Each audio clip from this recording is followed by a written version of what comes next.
Bonjour à toutes et à tous, les amis. On se retrouve pour la review de NXT du 14 novembre 2023.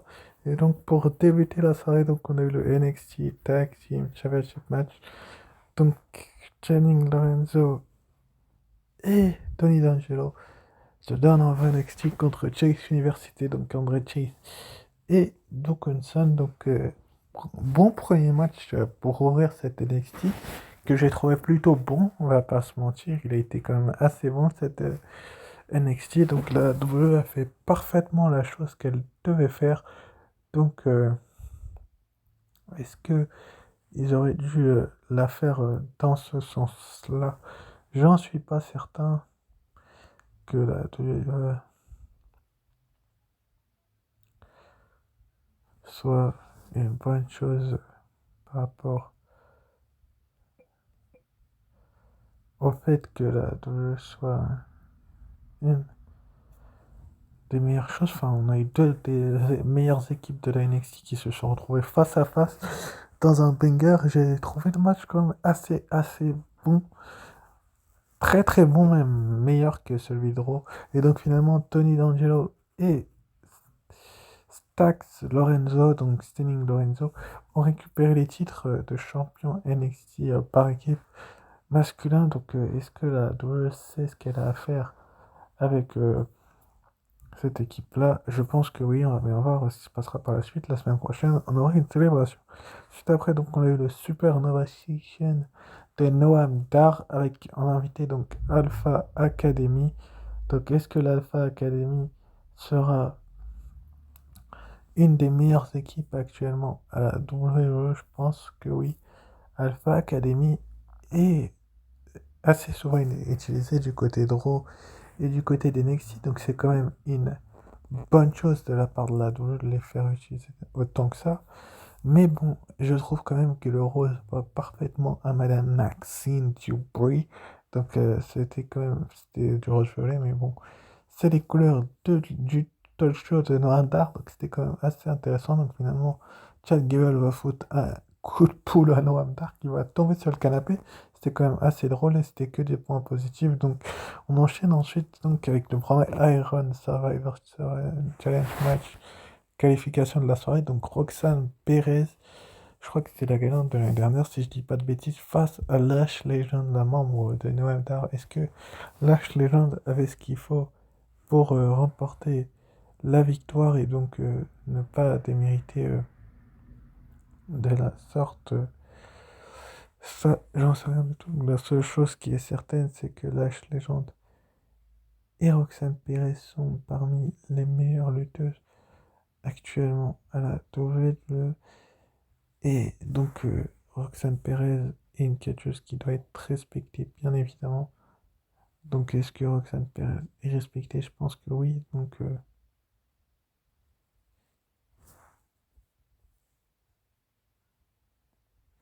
Donc, c'est pas une bonne nouvelle de, de, de la part de la WWE. Finalement, donc, Kiana James va empêcher Roxane Perez de, de gagner le match. Donc, c'est finalement Lash Legend. Donc, elle va la tenir au coin. Et Lash Legend va enchaîner avec sa powerbomb pour son finisher tout simplement pour se qualifier pour le Iron Survivor Challenge. Donc ça va être quand même une bonne chose. Ensuite après donc on a eu donc l'une des meilleures, si ce n'est la meilleure à la W donc Lyra Valkyrie, la championne NXT qui a été invitée par Sayali à un thé chinois. Donc c'était quand même assez intéressant de la part de la WWE de voir que,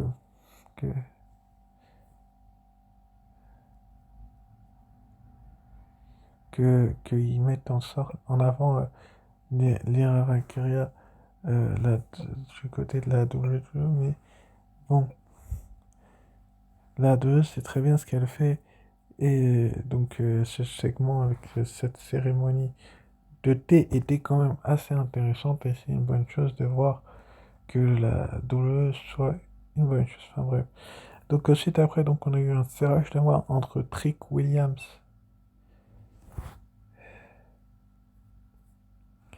et Carmelo Hayes. Donc voilà quoi, c'était quand même assez intéressant et que des points positifs.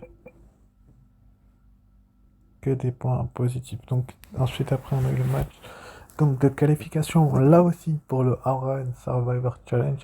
Lita fait un très bon choix, je le trouve. Il y avait Trick Williams dans ce match face à Joe Coffey. Donc Joe Coffey, le membre de Gallows, qui est un des meilleurs, si ce n'est le meilleur actuellement à la WWE.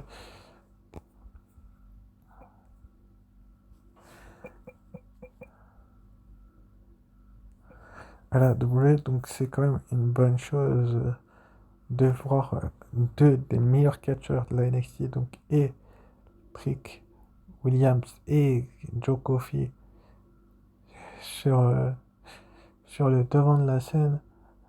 Et donc j'ai trouvé quand même la rencontre assez bonne, enfin assez bien et assez excellente. Et même si je respecte Joe Coffey comme un catcheur extrêmement talentueux, bah, je trouve que la victoire de Trick Williams c'est juste un bénéfice qui est que bénéfique pour lui.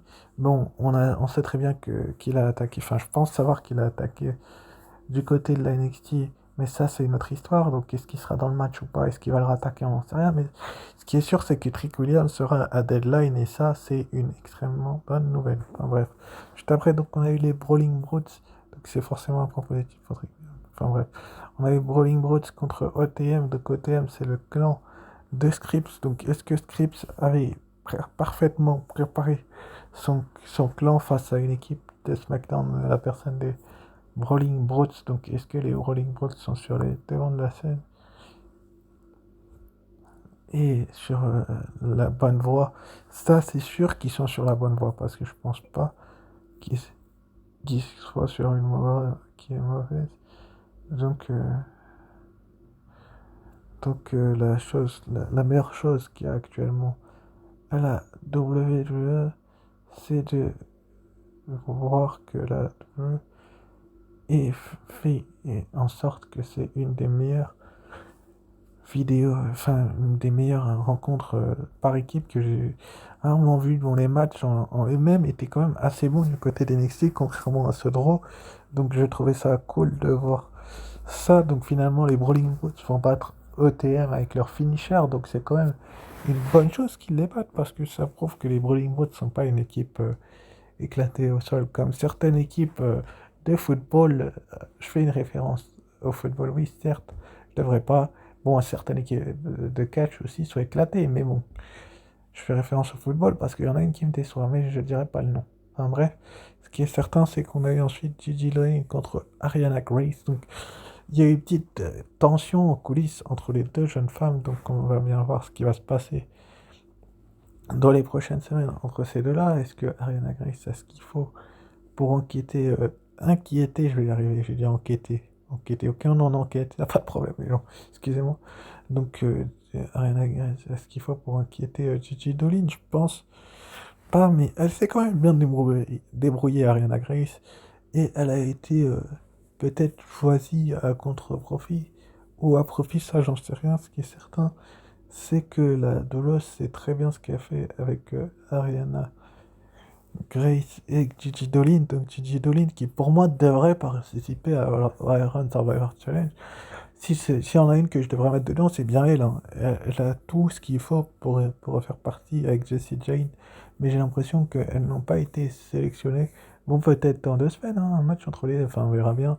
Ce qui est sûr, c'est que Gigi Dolin a finalement remporté la rencontre. Donc belle victoire de Gigi Dolin qui la permet de se placer un peu plus en avant, de la mettre un peu plus en valeur. J'espère qu'elle ne sera pas gâchée du côté de Raw SmackDown une fois qu'elle ira, parce que bon, on sait très bien ce que ça donne une fois que les talents vont dans le roster principal. Et ensuite, après, donc dans le main event, on a eu Wesley contre Baron Corbin. Est-ce que Baron Corbin mérite de faire le main event de NXT, sincèrement, entre nous les gens? Je pense qu'il la mérite amplement, même si il a eu une gimmick où il a un petit peu été critique envers la WWE. Donc ça va être à voir dans les prochaines semaines ce qu'ils vont faire avec Baron Corbin. Mais ce qui est certain, c'est que Baron Corbin est peut-être un talent, un catcheur à explorer et à redécouvrir un peu plus, surtout que cette nouvelle gimmick lui va parfaitement, si bien à merveille, un petit peu comme ce qui s'est passé la veille à Raw avec Drew McIntyre. J'ai hâte de voir la suite de la gimmick. Voilà, Corbin, j'adore la gimmick, je trouve ça très bien, mais je pense qu'il y a des choses à revoir avec son personnage, même si il est mieux qu'avant. Je dis pas qu'il est nul, je dis juste qu'il est mieux qu'avant. Mais bon, si il y en a bien un qui méritait de gagner ce match, c'était bien Baron Corbin. D'ailleurs, c'est lui qui va gagner ce match avec son End of Days sur Wesley après une distraction d'un certain Dominique Mysterio. Bon, on s'en fiche un petit peu de la présence de Dominique. Bon, il est champion d'Amérique du Nord, etc., etc. Mais bon, je trouve que la 2 force un petit peu trop. Donc, Baron Corbin va faire ensuite un End of Day sur Ilya Dragunov qui va vouloir sauver Wesley après que Corbin l'ait attaqué après le match. Donc, c'est quand même une bonne chose de voir que ils veulent le sauver. Mais bon, bref, c'était que du positif. Donc, annoncé pour la semaine prochaine, on aura Eddie Thorpe contre Charlie Dempsey. Est-ce que Charlie Dempsey a ce qu'il faut pour battre Eddie Thorpe ou ce sera l'inverse? En tout cas, le nouveau Eddie Thorpe va peut-être nous impressionner. Ensuite, après, donc, on aura cette équipe, Henry Senoff et son partenaire, là, je me rappelle plus de son nom, face à Angel Garza et Humberto Carrillo. Bon, les Mexicains, vous êtes manqués hein, dans certains qui s'est fait trahir.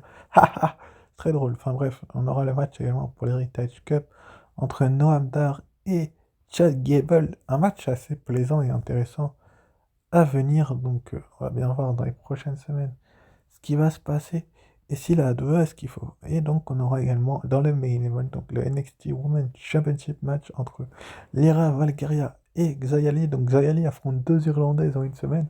Donc, Caro, elle affrontera Becky Lynch. Et du côté de NXT, Lyra Valkyria est donc annoncée pour Deadline. Donc, donc Ilya Dragunov qui va remettre son titre en jeu face à Baron Corbin. Bon, est-ce que c'est le moment de donner le titre à Baron Corbin? J'en suis pas certain. On aura la suite des qualifications pour les Survivor Challenge. Mais Tiffany Stratton et Lash Legend, ils sont qualifiés. Donc, ça va être assez intéressant de la part de la WWE de voir dans les prochaines semaines qui va se rajouter la semaine prochaine et les semaines suivantes. Et du côté de ça, on a dit Jack et Trick Williams qui va les rejoindre. Ça va être intéressant de les voir. Enfin bref, que de bonnes choses du côté de NXT également. Beaucoup mieux que Raw, donc je n'ai pas donné la note de Raw, mais pour moi un 13, c'est un 13,5 sur 20 pour Raw. Pour NXT, c'est un 15 sur 20 parce qu'il a été vraiment, vraiment non, même pas un 17 sur 20, il a été largement au-dessus de Raw. Sur ce, bah, je vous remercie d'avoir suivi cette vidéo. Je vais vous remettre les petits magnétons que j'ai mis pour la review de Raw. Sur ce, je vous dis ciao, bye. Et à très vite pour une nouvelle vidéo, la review de SmackDown, donc à samedi. Et je vous tenais à vous préciser aussi, avant de couper, qu'il y aura une petite coupure du côté à partir du 23 décembre, donc à Noël. Il n'y aura plus de review et puis c'est pas impossible que j'arrête la chaîne dans très peu de temps parce que voilà quoi, j'ai l'impression de perdre la motivation tellement les choses sont pas terribles.